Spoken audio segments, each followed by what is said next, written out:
Santa's Workshop. A few years ago, I was a young reporter at a small local newspaper, fresh out of college and eager to prove myself. When my editor assigned me a piece about the local mall Santa Claus, I wasn't thrilled. It seemed like a fluff piece, a story about a man in a red suit who was good with kids. But there was something about it that intrigued me. This Santa had been at the mall for 30 years. The best, the most authentic, they said. In a town where the mall was struggling, he brought in crowds every December. I met him the week after Thanksgiving. The mall was bustling, and there he was, sitting in his big red chair, looking every bit the part. A jolly old man with a white beard and a belly that shook like a bowl full of jelly. He greeted me with a smile that seemed to stretch across his face. "Ho, ho, ho, welcome, young lady. Have you been good this year?" I smiled. He had the act down pat, I thought. But as the day went on, his unwavering commitment to the character began to wear on me. I asked him about his years as Santa, but he responded, as Santa. I asked about his life outside the mall, and again he only spoke of the North Pole and Mrs. Claus and his elves. It was like dealing with a method actor. He wouldn't break character. Frustrated, I spoke with some of the mall staff. A pair of high school students working as elves remembered sitting on Santa's lap when they were younger, and they said he was the best, always so real and always so kind. They said that working with him now was exactly the same. The kids and the parents, they all felt the same way too. They all loved him. Then I spoke to the photographer. He had worked there for 9 Christmases, he said, and he told me that Santa was always deeply committed to his role. But since his wife passed away 5 years ago, he had become different. He used to talk about his home life and his family, but not anymore. He stopped talking about his real life entirely, and now he only answers to Santa, never using his real name. As the day wore on, I became more unsettled. When I asked about his wife, his voice became a little firmer. "Mrs. Claus is back at the North Pole, preparing for Christmas Eve," he said, not missing a beat. I was intrigued and concerned. This wasn't normal. It was as if he was locked in his own world, and everyone around him was just playing along. So I decided to dig a little deeper. I got his address, just outside of town in a rural area. I was curious, was this man just obsessed with his role, or was there something more going on? I arrived the next morning. The long dirt driveway led to a rustic farmhouse, and as I pulled up, I noticed something strange in the yard. At first I thought they were just deer. There are tons in the area, but as I got closer, I realized they were reindeer. This couldn't be real. Where would he even get reindeer from? I knocked on the door, but there was no answer. I walked around the back of the house and spotted him coming out of the barn. He was wearing his Santa pants and black boots, but he had on a heavy brown parka with a fur-lined hood instead of his red coat. I called out to him, reminding him who I was. He gave me a confused look at first, but quickly forced a smile and invited me inside. The moment I stepped inside, I felt it. The air felt different. There was something magical yet wrong about it. The house looked like the North Pole had come to life. The living room was transformed into a workshop with small wooden toys lined up along the walls, each one meticulously crafted. If I'd been 8 years old, I would have been mesmerized. Even now, I was momentarily awed. Everywhere I looked, there were Christmas decorations, so many that it was hard to believe they weren't permanent fixtures. The wallpaper was Christmas wrapping paper. The kitchen was just as over the top, with candy canes hanging from every corner and garland draped across the countertops. Santa offered me milk and cookies, and I wondered if that was the only food he had in the house. I tried to ask him questions, but he remained firmly in character. When I asked what he did before he was Santa, he simply said, "I've always been Santa." It was then that I realized this wasn't just a man playing a role. He was delusional. He believed, entirely, that he was Santa Claus. I tried to steer the conversation into more personal territory, thinking maybe I could trigger something to get us back to reality. I asked about his children. He looked at me fondly and said, "All of the children of the world are like my children." But I wasn't satisfied. I had a job to do, and I had to know more. I asked about his wife passing and offered my condolences. His eyes flickered, just for a second. Then he said, in a slightly colder tone, "Mrs. Claus is just out for a stroll, enjoying this beautiful day." I reached into my bag and pulled out a photograph I had found online, his wife's obituary photo. "Is this Mrs. Claus?" I asked, my voice barely a whisper. For a moment, his expression hardened, and a flash of something dark flickered in his eyes. He stood up, his face twisted in anger or something else I couldn't quite place. He walked out of the room, and I heard him rummaging in a drawer. I froze. For a moment, I almost thought he was going to come back with a weapon. Instead, he returned carrying a large leather-bound book. He flipped through it, glancing at the pages, and then stopped. With a cold, steely glare, he wrote down my name. "The naughty list," he said, his voice sharp. "I think you should go. Yes, I think you should go now." He didn't need to tell me twice. I rushed out of the house, my heart pounding. I jumped in my car and started the engine, but as I drove away, I saw him standing on the porch, watching me, his eyes never leaving my car. I went back to the office and wrote the fluff piece. I quoted him, all in character of course, and added the history I could find about his wife and his time at the mall. I filled the rest of the article with comments from his coworkers and happy parents. This wasn't supposed to be some expose, and I wasn't a psychologist. But I knew that I had walked into something darker than I had expected. I don't think he's dangerous, at least not to anyone else. But all the same, I'm never going back to his workshop again. The Christmas Stalking. I'm a photographer, and early in my career I took a job at the local shopping mall, capturing the magic of Christmas, taking photos with Santa. Everything seemed so festive and happy. The bright lights, the glittering decorations, the laughter of children. It was like a dream.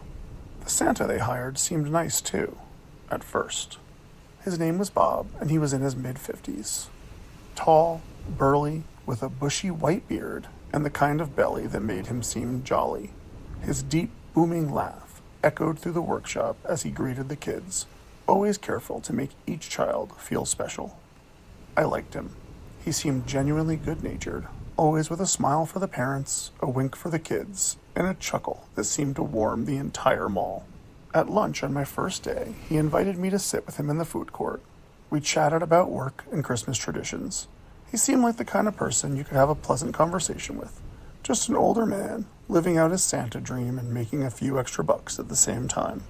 But as the days went by, something about Bob began to shift. At first it was subtle, an extra comment here and there.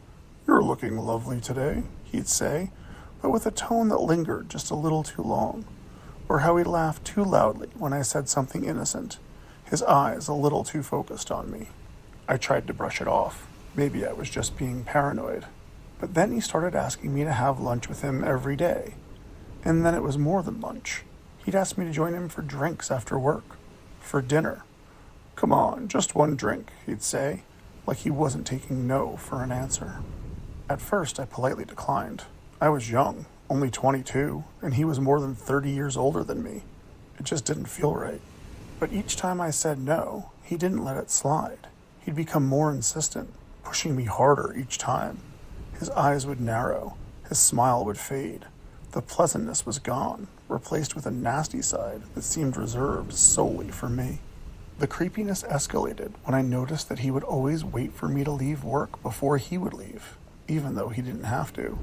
I'd glance back as I walked to my car, and there he'd be, standing near the mall entrance, staring at me. Not following, just lurking. The worst part was that he never left me alone. Even when I wasn't near him, his presence lingered like a cold shadow. But with the kids and their parents, he was someone completely different. He was the happy, jolly Santa.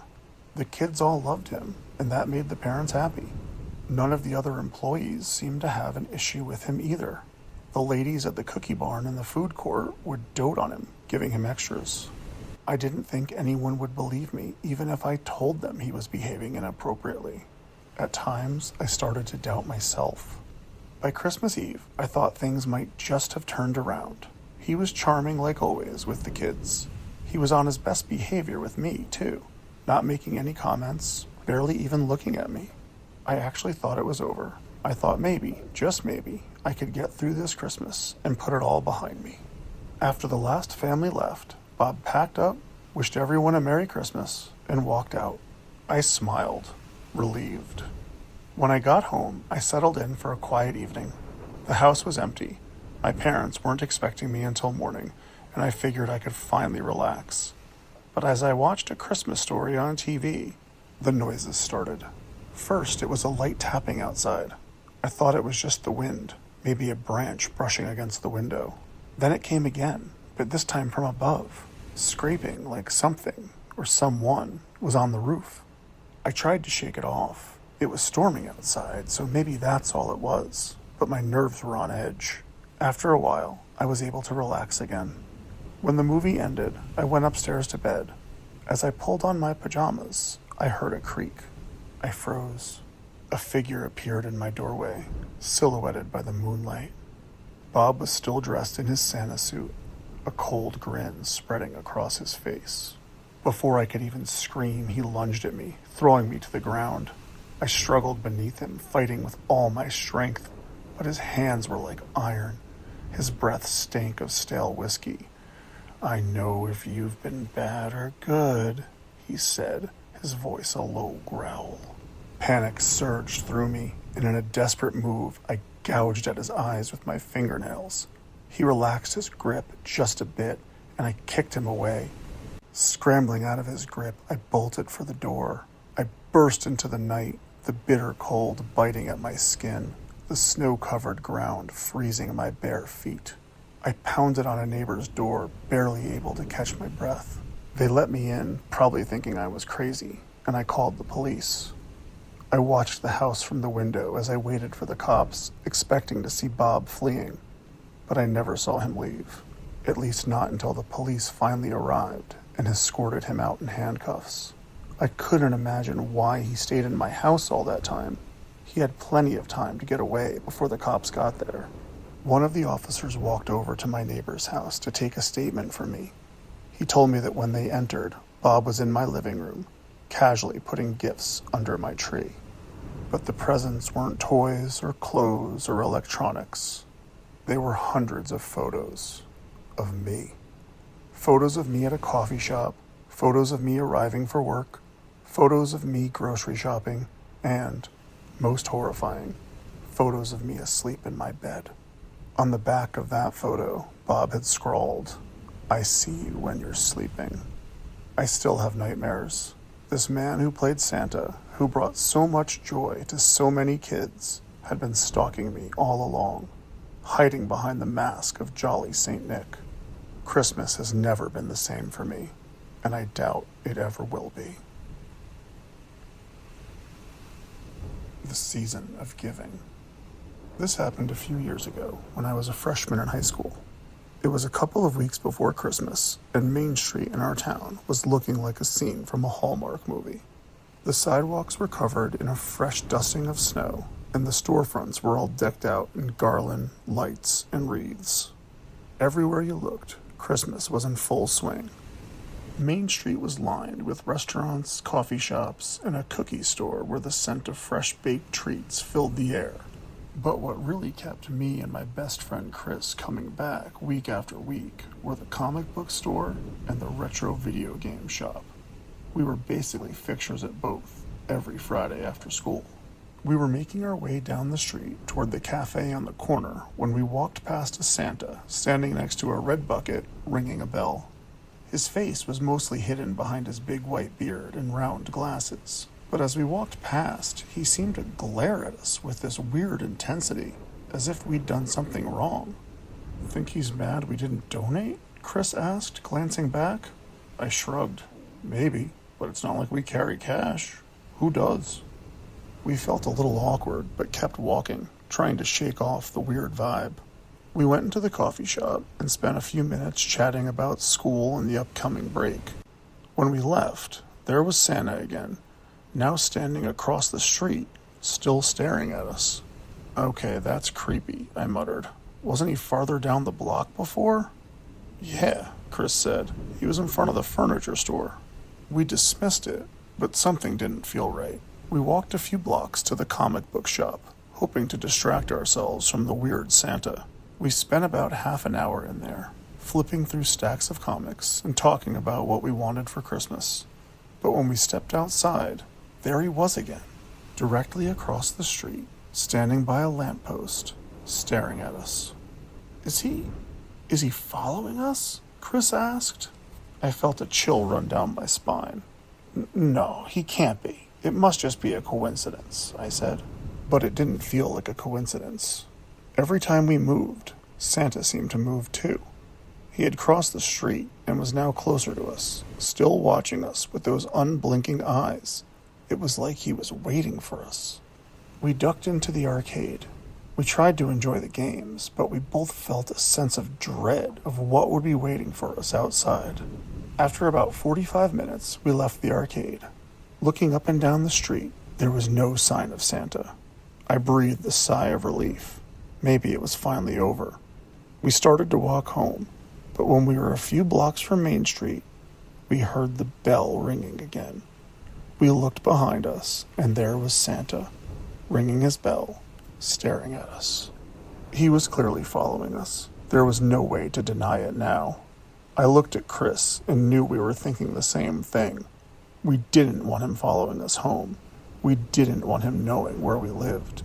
So we looked at each other and nodded. Ready? I whispered. Go. We sprinted across the street, cutting through yards, jumping fences, trying to lose him. Once we had gone several blocks in various directions, we looked back. He was gone. Okay, I think we lost him, I said, trying to catch my breath. We kept walking, feeling the relief wash over us as we made our way to my house. My parents were out, and they left us some pizza bagels to heat up. We were both starving, so we plopped down in front of the TV to eat. But before I took my first bite, a sound echoed in the night, the soft ringing of a bell. We froze. The bell was getting louder, closer. We crept to the front of the house and peered out the window. Santa appeared in the front yard. How did he find us? Chris whispered, his face pale. I didn't know. I didn't care to know.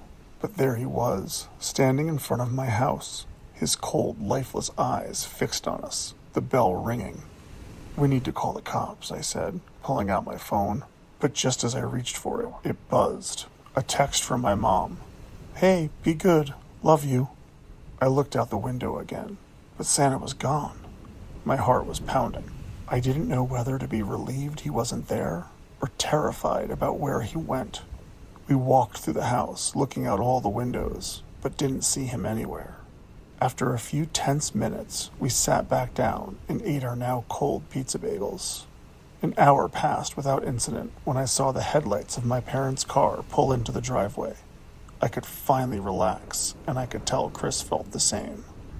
A moment later, I heard my dad's key in the lock, and the front door swung open. Hi, boys, he said, walking in. We started to say hello back, but I froze when I saw what my mom was carrying. A Santa hat. Where did you get that? I asked. She looked surprised. It was hanging on the doorknob, she said. Isn't it yours? We didn't go back to Main Street for months after that. And while we never saw the man in the Santa costume again, I still haven't forgotten about him. I doubt I ever will. Thanks for listening, friends. If you don't want to end up on the naughty list of one of these spooky Santas, please like the video and subscribe to the channel. And we'll see you next time with more whispers from the pines.